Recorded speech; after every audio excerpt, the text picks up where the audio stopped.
Baik, Assalamualaikum, salam sejahtera, salam GBN, salam Malaysia, salam kuasa ketiga. Jadi jika audio jelas boleh tolong maklumkan kepada saya ya. Baik, hari ini saya ada satu live pendek berhubung dengan pilihan raya kecil Parlimen Pulai. Ya, jadi pilihan raya kecil Parlimen Pulai akan berlangsung pada 9 September tahun 2023 ataupun lebih kurang lah 20 hari dari sekarang. Okey. So Parlimen Pulai ini kerusi dia kosong selepas ahli parlimen dia Datuk Seri Salahuddin Ayub meninggal dunia. Ya. So sekarang kita akan berdepan dengan satu pilihan raya kecil kawasan parlimen. Tetapi mungkin ramai tidak sedar mengapa PRK Pulai ini adalah tarikh PRK Pulai ini adalah tarikh yang teramat penting buat politik negara, buat PH, BN dan perikatan. Ya. Okey, kita baru sahaja selesai pilihan raya negeri dan kita sudah lihat ya PH dengan BN dibelasah teruk. Okey.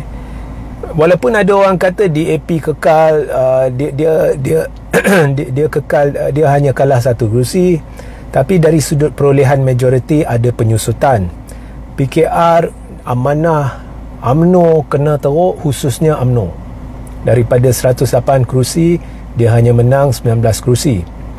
Kalau dulu PH dengan BN dia pegang 146 daripada 245 kerusi, lah ni Perikatan pegang jumlah yang sama, iaitu 146 daripada 245 kerusi. Maknanya kalau dulu PH dengan BN jumlahkan, dia pegang 60% jumlah kerusi dalam 6 negeri, sekarang Perikatan pegang 60% jumlah kerusi dalam 6 negeri.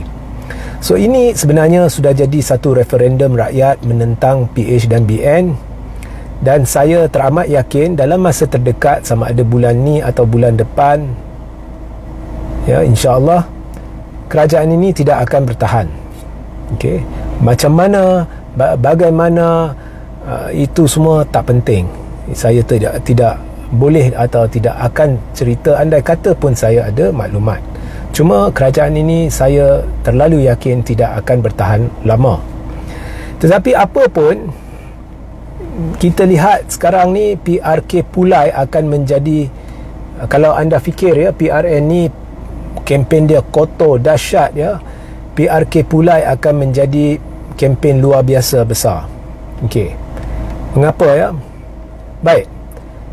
Kalau anda jumlahkan kerusi PH dengan BN yang ada sekarang ni, PH dia ada sebelum Salahuddin Ayub meninggal ya. PH ada 81 kerusi. Ya, bukan 82, dia ada 81. Campur satu muda, kerana muda isytihar sokong kerajaan, jadi 81 campur satu jadi berapa? 82. Kemudian campur dengan Barisan Nasional ya, setelah Zahid buat tipu helah, dia tipu dalam warkah kononnya 30 MP BN sokong Anwar, walaupun ini tidak benar. Tapi apa pun secara rasmi buat masa ni 30 MP BN dikira sokong kerajaan. Jadi 30 campur 82 berapa? Ya, 30 campur 82 ialah 112.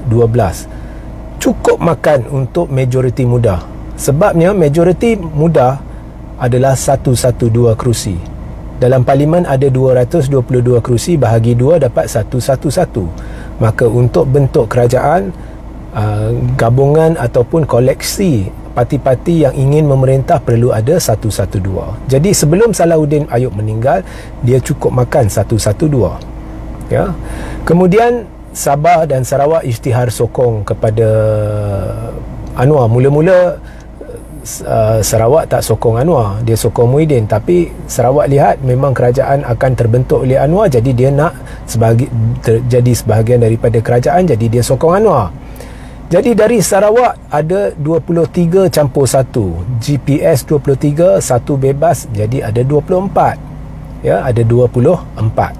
Kemudian daripada Sabah ada GRS dengan 6 calon bebas. Jadi GRS campur 6 campur 6 12. ya. Jadi Sabah 12, Sarawak 24, jadi jumlahnya 36. Jumlahnya 36. Jadi 36 campur dengan 112 sebelum Salahuddin Ayub meninggal, jumlahnya 148. Cukup makan untuk dapat majoriti 2/3. Kerana majoriti 2/3 memerlukan 148. Baik. Selepas Salahuddin Ayub meninggal, sekarang ada 147 kerusi. Okey. Kalau awak tolak Sabah dan Sarawak, tinggal berapa? 111. Jadi di PRK Pulai, sekiranya Perikatan Nasional rampas kerusi itu daripada Pakatan Harapan, maka Pakatan Harapan dan Barisan Nasional hanya akan ada 111 kerusi. Dan sekiranya Sabah dan Sarawak lihat perkembangan ini dan melihatnya sebagai peluang, ya, sebab saya nak ingatkan semula, awalnya contohnya GPS selepas PRU 15, dia memang tak sokong Anwar. Dia memang tahu ada ramai ahli parlimen dari BN tak sokong Anwar, tetapi menerusi tipu muslihat Zaid, Anwar jadi dalam warkah dia tipu, maka kita percaya atas sebab itulah Anwar jadi PM. Jadi bila mereka melihat PH dengan BN hanya ada 111 selepas PRK, andai kata Perikatan menang kerusi itu, maka dengan isu-isu berbangkit, dengan penipuan-penipuan, dengan prestasi buruk kerajaan, penolakan rakyat, referendum rakyat menentang Anwar ni, andai kata Sabah dan Sarawak tarik sokongan secara en bloc, ya, Sabah dan Sarawak daripada Anwar, maka parlimen akan tergantung, kerana tidak ada mana-mana pihak boleh tuntut majoriti. Kerajaan akan ada 111 dan blok pembangkang akan jadi lebih besar, akan ada 111. Ini saya andaikan Barisan Nasional kekal bersama kerajaan. Hakikatnya dalam situasi ini saya jangka ada MP-MP UMNO akan bangun dan buat satu keputusan. Tetapi buat masa ni kita jangan fikir kita pura-pura BN atau barisan kekal dengan PH. Jadi parlimen akan tergantung sekiranya PH kalah PRK Pulai dan Sabah dan Sarawak menjarakkan diri dari Anwar. Dalam keadaan parlimen tergantung, memang ada keperluan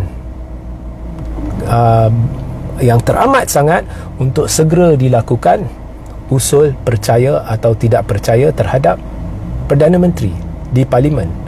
Malah usul ini harus menjadi usul tergempar, perlu ada sesi khas untuk buat usul percaya. Dan jika Perdana Menteri kalah usul percaya itu, maka Perdana Menteri sama ada perlu menasihati Yang di-Pertuan Agong untuk membubarkan parlimen atau letak jawatan. Sekiranya Perdana Menteri menasihati ahli parlimen, Yang di-Pertuan Agong untuk bubar parlimen, tetapi Yang di-Pertuan Agong kata dia tidak hendak, maka Perdana Menteri wajib letak jawatan. So inilah sebabnya PRK Pulai akan menjadi pilihan raya yang paling dahsyat dalam sejarah negara. Ini yang ramai terlepas pandang. Dan seperkara lagi, ya, kalau kita lihat PRU 14, Salahuddin Ayub dia menang Pulai dengan majoriti 28,000 lebih, hampir 29,000. Peratus yang keluar mengundi pada masa itu 80% lebih. Ini PRU 14 tahun 2018. Jadi Salahuddin Ayub menang majoriti 28,000 lebih dan peratus yang keluar mengundi 80% lebih.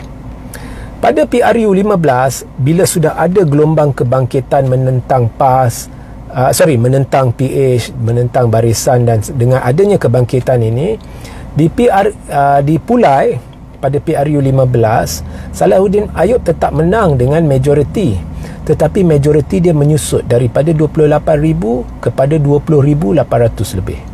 Jadi majoriti dia menyusut dengan banyak dan peratus yang keluar mengundi di Pulai pun menurun. Kalau PRU 14 80 lebih peratus, di PRU 15 baru 60 lebih peratus. Jadi ini menunjukkan peratus yang keluar mengundi apabila menyusut tidak semestinya menyebelahi PH dan PH. Sebab walaupun peratus keluar mengundi menyusut, tetapi majoriti Salahuddin Ayub menyusut. Dan Dan semenjak PRU 15, kita lihat gelombang kebangkitan orang Melayu Islam, penyatuan Melayu Islam ni dah jauh lebih besar, dan ini terbukti menerusi PRN. Walaupun Anwar tabur dana yang banyak, tumpu jentera pentadbiran di Kedah, ya, dengan guna aset kerajaan, ya, jentera kerajaan, maaf, ya, ini tidak boleh dinafikan, ya, dengan adanya kekangan di pihak perikatan, ya, perikatan tidak ada dana, calon-calon dia ramai tidak boleh kempen dengan baik kerana dana akaun Bersatu dibekukan, ya, memang zalim, ya, terhadap Bersatu ni. Dalam keadaan itu, kemenangan dia jauh lebih besar. Ini menunjukkan gelombang dah berlipat kali ganda lebih besar menyokong Perikatan Nasional. So dalam keadaan ini, dan dengan penumpuan terhadap satu kerusi oleh kedua-dua perikatan PH, penumpuan kempen, tak payah nak kempen lain tempat, tumpu kat Pulai, tidak mustahil Pulai boleh berubah tangan. Kita pun sudah lihat selepas PRU 15 ada satu pilihan raya kecil diadakan, kerusi itu daripada kubu kuat PH terus bertukar menjadi kubu kuat Perikatan dengan majoriti 2 kali ganda, kerana penumpuan kempen berlaku pada kerusi itu. Jadi bila penumpuan dibuat, maka kita sudah lihat ia memihak kepada Perikatan. So inilah sebabnya Pulai penting. Dan sekalipun PH menang di Pulai, jika majoritinya menyusut dengan mendadak, itu pun sudah jadi satu referendum menentang PH. So itulah sedikit sebanyak mengapa 9